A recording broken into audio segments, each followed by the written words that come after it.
Ce qui nous permet de passer à la question numéro 9. C'est Philippe Droulour qui va rapporter. Il s'agit de la cession de l'immeuble situé au numéro 5 bis de la rue de Lille, à savoir l'ancien bâtiment du Conseil des prud'hommes.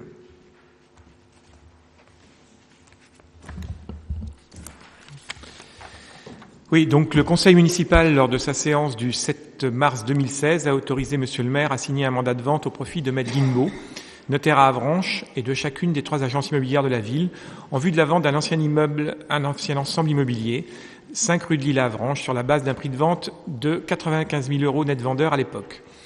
Pour mémoire, il s'agissait d'une ancienne bâtisse à colombage en pierre et ardoise, précédemment occupée par les services de la justice, bureau et salle d'audience du Conseil des prud'hommes, d'une surface utile de l'ordre de 124 mètres carrés, située en centre-ville à proximité des parkings de la place des Stoutes-Villes. En avril 2017, un avenant au mandat de vente a été conclu sur une base de 85 000 €. En janvier 2018, le service des domaines a évalué la valeur vénale de ce bien à 76 500 €, précisant qu'une marge de négociation de plus ou moins 15% pouvait être utilisée. Monsieur Thomas Lehaut, demeurant à Saint-Père-sur-Mer, par l'intermédiaire de Maître Guimbaud, a déposé une offre d'achat de 77 000 € net vendeur. Cette offre correspond au prix demandé. Il est donc proposé au conseil municipal d'autoriser la cession de cet immeuble à Avranches au profit de monsieur Thomas Lehaut, moyennant le prix net vendeur de 77 000 €. De préciser que les honoraires d'agence et les frais d'acte seront supportés par l'acquéreur.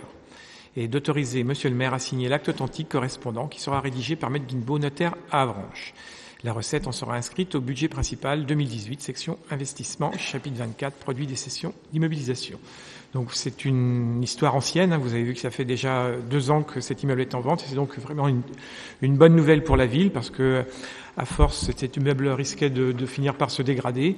Donc l'estimation avait été quand même un peu élevée par les domaines au départ. Ils ont revu leur estimation à la baisse, et on a donc enfin pu trouver un acquéreur, ce qui va nous permettre d'avoir une rentrée d'argent qui sera bien utile pour justement l'entretien de notre parc de bâtiments, qui est quand même assez important. Donc voilà, une bonne nouvelle pour la ville. Merci. Est-ce qu'il y a des interventions sur le sujet de cette session? Je ne vois pas de main se lever, donc je propose de mettre au vote immédiatement. Y a-t-il des votes contre? Je n'en vois pas. Des abstentions? Je n'en vois pas non plus. Donc unanimité pour la question numéro 9.